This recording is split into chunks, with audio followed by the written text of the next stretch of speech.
Friends, welcome back to my channel and this is Santosh sir. And आज के इस video में लास्ट मिनट सजेशन देने वाला हूं accounting class 12 NIS CBSE and other state boards के लिए पार्टनरशिप अकाउंट से। As we know, partnership account से nearly about 30 to 40% of the question paper आता है, तो आप इसको इग्नोर नहीं कर सकते। एंड इस वीडियो में मैं आपको बताने वाला हूं only 5 important questions on partnership accounting, जो आप कभी भी स्किप नहीं कर सकते। इसको आपको समझना ही है, प्रैक्टिस भी करना है और एग्जाम में जरूर से करके भी आना है, ठीक है। And before we proceed on to the video, kindly like and subscribe to my channel and also share it to your friends, right.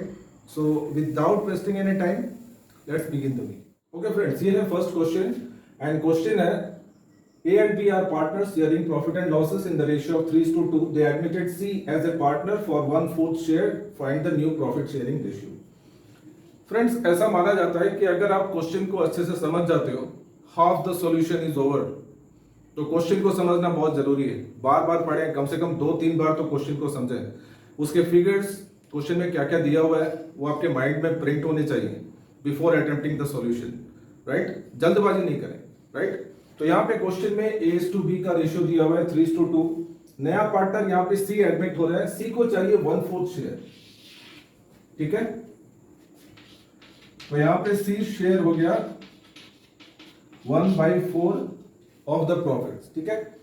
तो अगर 1/4 C ले लिया तो रिमेनिंग प्रॉफिट कितनी बची?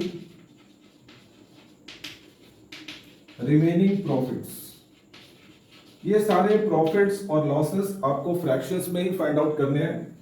Now remaining profit find out करने के लिए ऑलवेज जो फ्रैक्शंस में हम लोग पढ़ते हैं, हमेशा जो टोटल होता है वो हमेशा 1 होता है। 1 इज द टोटल। तो 1 से 1/4 को आप सब्ट्रैक्ट करोगे। सब्ट्रैक्ट करने के लिए you have to take LCM 4, ठीक है। So 4 - 1 that is equal to 3/4, ठीक है। जो बच्चे इस चीज को समझ नहीं पाते, यानी मैथ्स में अगर वीक है, तो वो ऐसे भी मेंटली कैलकुलेशंस कर सकते हैं। फॉर एग्जांपल, एक ग्लास से आपने 1/3 पानी पी लिया, तो कितना पार्ट बचा हुआ है पानी? Very simple, 2/3।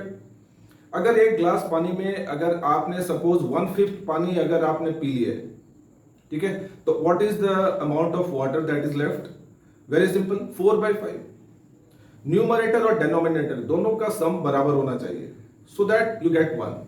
तो वही सेम प्रिंसिपल हम लोग यहाँ पे यूज कर सकते हैं। आप ये चीज यहाँ पे कर सकते हो, otherwise you can straight away write down 3/4, no problem. Okay, तो ये हो गई रिमेनिंग प्रॉफिट। अब देखते हैं कि ए का न्यू शेयर। नाउ ए का पुराना शेयर क्या था? रेशियो था 3:2, दैट मींस ए का शेयर था 3/5। सम ऑफ द रेशियो करना है आपको, मतलब 3 + 2 5। तो ए का ओल्ड शेयर हो गया 3/5, बी का ओल्ड शेयर हो गया 2/5। ओके, तो ए का न्यू शेयर के लिए प्रॉफिट बची हुई है 3/4 और ए का शेयर है 3/5। ओके, तो यहां पे तो कोई नंबर रिड्यूस नहीं हो रहा है, तो you just need to multiply 3 × 3 = 9, 4 × 5 = 20।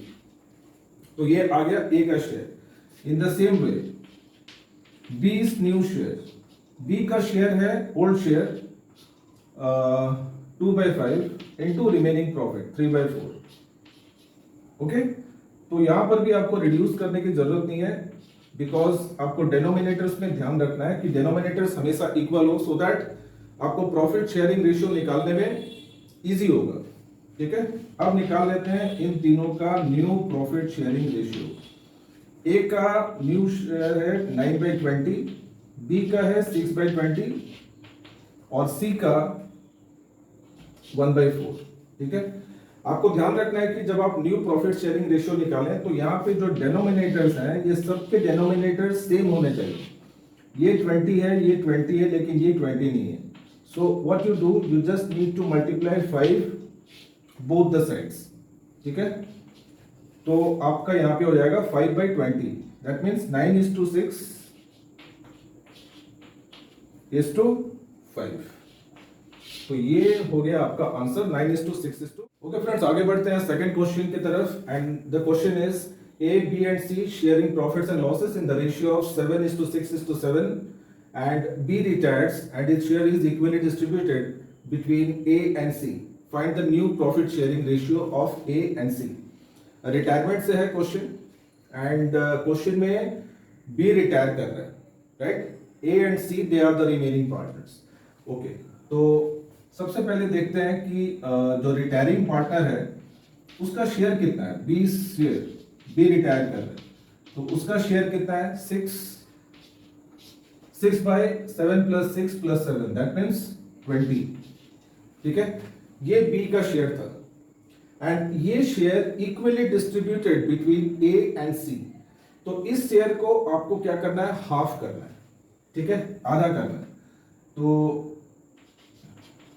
इस न्यू शेयर, क्योंकि 6/20 को जब आप हाफ करोगे, ठीक है, वो हाफ ए लेगा, दूसरा हाफ सी लेगा. It's so simple. तो ए का पहले शेयर कितना है? 7/20. ये ऑलरेडी उसका ओल्ड शेयर है, प्लस यहां से उसको हाफ और मिलने वाला है, दैट मीन्स 6/20 इंटू हाफ. ठीक है, ये बी का शेयर था 6/20, इसको मैंने हाफ कर दिया, हाफ से मल्टीप्लाई कर दिया. ओके, तो इसको हम रिड्यूस कर सकते हैं. तो you get 7/20 plus 3/20, so that means 10/20. तो ये तो आ गया न्यू शेयर ए का. Similarly let's find out B's new share. B का नया शेयर क्या है, कितना है? पुराना शेयर अगेन 7/20 प्लस अगेन 6/20, ये रिटायरिंग पार्टनर का शेयर था एंड इसको भी हाफ मिला. ठीक है, कभी कभी आपको इक्वली नहीं देके कोई भी डिफरेंट रेशियो दे देगा, तो इट्स नो प्रॉब्लम. उसी रेशियो से ये शेयर को हमें डिवाइड करना है, डिस्ट्रीब्यूट करना है. तो इसको भी सॉल्व करेंगे तो सेम चीज आएगी, दैट इज 10/20. ठीक है, तो अब सॉरी दिस इज सी. तो now A is to C का न्यू प्रॉफिट शेयरिंग रेशियो क्या हो गया? 10/20 is to 10/20. So that means 1:1. So that's your final answer. This is question number 3 and question में क्या दिया हुआ है? Let's see. Profits for the last 4 years are given 60,000, 40,000, 20,000, लेकिन ये ब्रैकेट में दिया हुआ है. तो अकाउंट्स में कोई भी चीज, कोई भी फिगर अगर ब्रैकेट में दिया हुआ है, so that means that is loss. ठीक है, तो इस चीज का ध्यान में रखना है. And 4th year 40,000.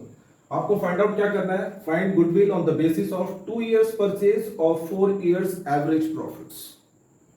Very important, very common question. तो लेट्स सी कैसे इसको फाइंड आउट करेंगे. गुडविल फाइंड आउट करनी है अपने को. गुडविल फाइंड आउट करनी है on the basis of 2 years purchase. तो सबसे पहले आपको फाइंड आउट करनी है एवरेज प्रॉफिट. एवरेज प्रॉफिट, कोई भी चीज का एवरेज हम लोग कैसे फाइंड आउट करते हैं?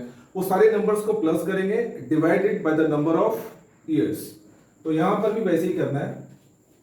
ये जितने भी प्रॉफिट्स दिया हुआ है इनको आपको टोटल करना है. 60,000, 40,000, 1 लाख 1,40 माइनस 20. बहुत सारे बच्चे यहाँ पे मिस्टेक करते हैं, वो इसी को भी प्लस कर देते हैं, लेकिन लॉस हमेशा माइनस होगा प्रॉफिट से. तो यहाँ पे आपकी टोटल प्रॉफिट आएगी 1,20,000 डिवाइडेड बाई 4 years. तो इसको रिड्यूस करेंगे, यू गेट 30,000.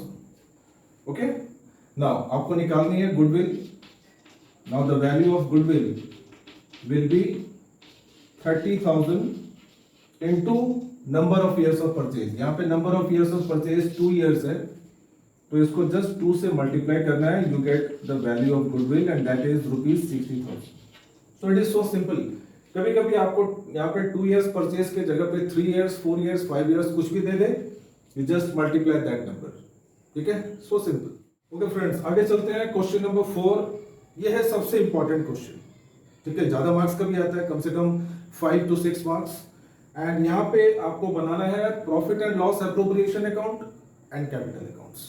ठीक है, नाउ ये इंफॉर्मेशन आपको क्वेश्चन में दिया हुआ है. राम एंड श्याम 2 पार्टनर हैं, उनके कैपिटल है 80,000 एंड 1 lakhs. उन लोगों ने डिसाइड किया है profits to be distributed equally. Interest on capital at the rate of 9% per annum. interest on drawings at the rate of 6% per annum. Shyam to get a salary of rupees 600 per month. Their drawings during the year were 8,000 rupees and 6,000 rupees. Profit at the end of the year is 56,000. Now prepare profit and loss appropriation account and capital account of the partners. Okay, सबसे पहले start करते हैं P&L appropriation accounts.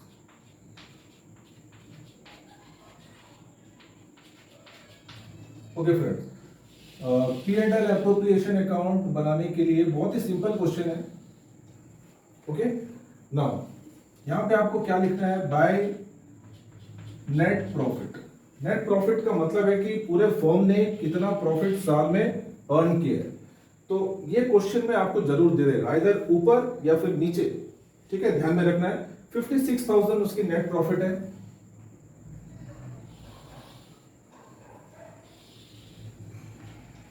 So 56,000. So this is net profit. Now come to this parts, adjustments. Profits to be distributed equally, वो बाद में हम लोग करेंगे. इंटरेस्ट ऑन कैपिटल, तो यहाँ पे सबसे पहले हम लोग स्टार्ट करेंगे टू इंटरेस्ट ऑन कैपिटल. ठीक है, राम और श्याम ये दोनों को okay. Now find out 9% on the capital, that means 9% of 80,000. ठीक है, तो you will get around 7,200 rupees. वैसे ही श्याम का 9% of 1 lakh, so you get 9,000 rupees. So इनको आपको ऐड करके यहाँ पे फाइनल कॉलम में लिखना है, दैट इज 16,200 रुपीज. ठीक है, तो ये हो गया interest on capital. Now interest on drawings 6%. Interest on drawing is a profit for the firm. तो यहाँ पे इसको आपको क्रेडिट साइड में लिखना है, by interest on drawings Ram Shyam. Okay, now drawings का रेट दिया हुआ है 6% and the drawings are also given. ठीक है, राम ने 8,000 ड्रॉ किया है, तो 6% of 8,000, right. So you gate 480 rupees, right, like that. 6% of 6,000, so you get 360 rupees. Clear? Now add them up. 8 plus 6 14 and 8. Okay, 840 rupees. तो ये आ गया interest on drawing. Shyam to get a salary of 600 per month. आपको ध्यान में रखना है कि हमेशा जो सैलरी है वो ऑलवेज एक साल के लिए नहीं है. ठीक है, सैलरी दैट मीन्स यहाँ पे 600 पर मंथ है, 600 into 12 months, so this will be 7,200 rupees. Okay, तो ये हो गए सारे एडजस्टमेंट्स, राइट. ये ड्राइंग्स को आपको यहाँ पे नहीं लिखना है. ठीक है, अब बात करते हैं इसके बैलेंसिंग की. बहुत सारे बच्चे ऐसे भी हैं जिनको बैलेंसिंग में प्रॉब्लम होती है, तो ये भी आपको मैं क्विकली सिखा देता हूँ. जस्ट आप देखिए कि कौन सा साइड बड़ा है. ठीक है, ऑब्वियसली ये साइड बड़ा दिख रहा है, यहाँ पे ज्यादा अमाउंट है, तो इसको आप प्लस कर लें फर्स्ट. 56,840. ठीक है, क्योंकि इसमें रफ वर्क जितना करोगे आप, आपका टाइम उतना नुकसान होगा. तो ट्राई कि इसको मेंटली आप वर्कआउट करें. तो ये साइड में यहाँ पे बड़ी जो बिगर अमाउंट वाली साइड है, यहाँ पे क्रेडिट साइड बड़ी है, तो सेम अमाउंट को यहाँ पर भी लिखना है आपको, 56,840. ओके, नाउ इसको प्लस करके इससे माइनस करना है. बहुत सारे बच्चे ये दोनों को रफ में प्लस करते हैं, उसके बाद में फिर इससे माइनस करते हैं, तो बहुत टाइम चला जाता है. मैं आपको एकदम शॉर्टकट रास्ता बताता हूँ जिससे आप इजीली बैलेंस कर सकते हो. ठीक है, जैसे यहाँ पे 0 0 0 चाहिए तो टेक 0, लेकिन यहाँ पे 0 है 0, लेकिन यहाँ पे 4 है, तो अगर 4 लिखेंगे तो यहाँ पे 4 होगा. ठीक है, वैसे 2 + 2 4, 4 में कितना प्लस करने से 8 होता है, अगेन 4. Like that 6 + 7 is 13. 13 में कितना प्लस करने से you get 16 और 6, so that is 3. so 16 हो गया. 16 यहाँ पे कैरी दिया है इसको, 1 का 2 हो गया, राइट. 2 + 3, तो ये आ गई आपकी net divisible profit. Net divisible profit जो आपको राम और श्याम को इक्वली डिस्ट्रीब्यूट करनी है. दैट मीन्स इस प्रॉफिट को आपको 2 से डिवाइड करना है, ओके। 2 1 2, 2 6 7 2 0, और शाम को भी उतना ही मिलेगा, ठीक है। तो ये हो गया profit and loss appropriation account, ये प्रॉफिट आ गई। नाउ लेट्स सी इसके कैपिटल अकाउंट्स हम लोग कैसे फाइंड आउट करेंगे, कैसे बनाएंगे। कैपिटल अकाउंट में यहाँ पे 2 पार्टनर्स हैं, तो दोनों साइड में आपको 2 कॉलम्स बनाने हैं, ठीक है। This is capital account, this is Ram Shyam, Ram and Shyam, okay.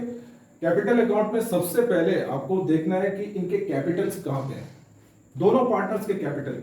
यहां पे दिया हुआ है 80,000 1 लाख, तो bye balance brought down, Ram का 80,000, श्याम का 1 लाख, ठीक है, ये हो गया।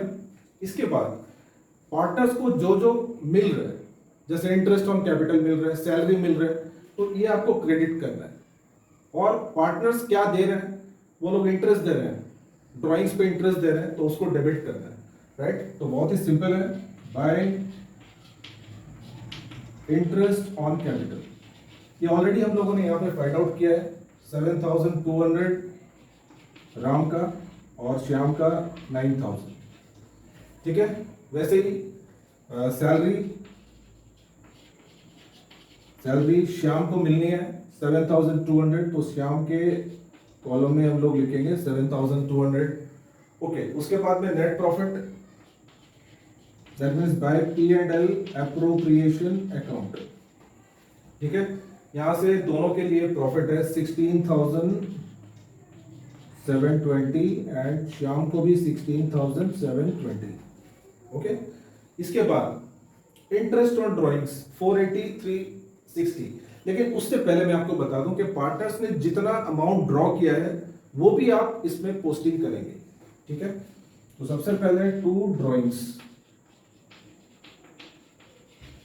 पार्टनर ने राम ने ड्रॉ किया है 8,000, श्याम ने ड्रॉ किया है 6,000। Then after 2 interest on drawings, interest on drawing already हम लोगों ने यहां पे निकाला हुआ है 480 एंड 360, ठीक है। तो ये हो गई सारी पोस्टिंग, एंड इसके बाद में आपको करना क्या है, इनको बैलेंस करना है, ठीक है। जस्ट नाउ जैसे कि मैंने यहाँ पे अभी बैलेंसिंग आपको सिखाई थी, ठीक वैसे ही बैलेंस करना है इसको, ओके गाइस। अभी आगे बढ़ते हैं नेक्स्ट क्वेश्चन, क्वेश्चन नंबर 5, जो ऑलमोस्ट सबसे इंपॉर्टेंट क्वेश्चन है एडमिशन ऑफ पार्टनर से। एंड देखते हैं क्वेश्चन में क्या दिया हुआ है। बैलेंस शीट दिया हुआ है, यहाँ पे 2 पार्टनर है and their profit sharing ratio is 3:2, and ये बैलेंस शीट दी हुई है, एंड कुछ और एडजस्टमेंट्स आपको नीचे दे देगा।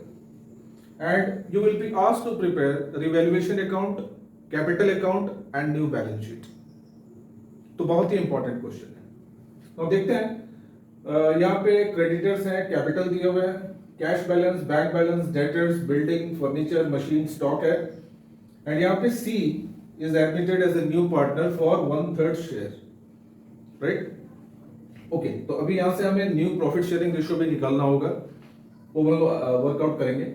Then furniture stock to be depreciated by 10%, building to be appreciated, मतलब इसकी वैल्यू बढ़ गई by 20,000, provision for bad debts 5%, and C to bring 50,000 as capital and 30,000 as goodwill.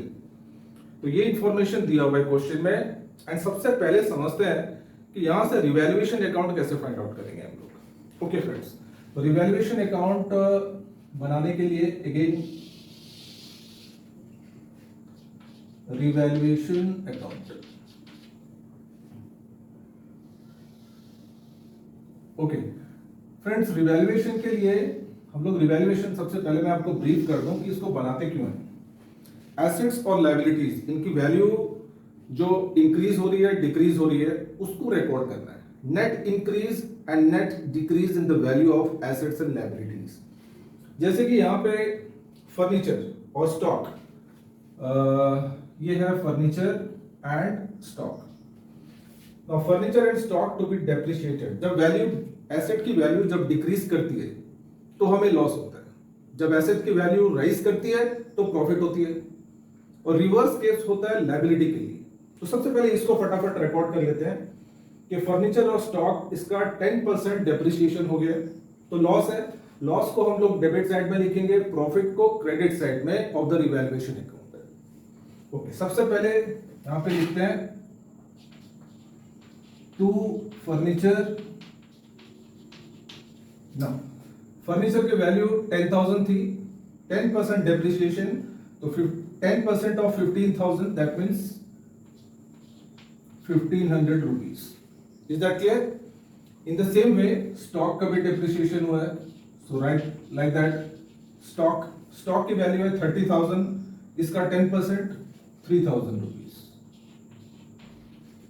Okay, इसके बाद ये एडजस्टमेंट हो गया। Now building to be appreciated by 20,000, यहां पे बिल्डिंग की वैल्यू 20,000 इंक्रीज कर गई है, तो there is a profit for us. ठीक है, तो स्ट्रेट अवे हम लोग यहां पे लिख सकते हैं बाय बिल्डिंग।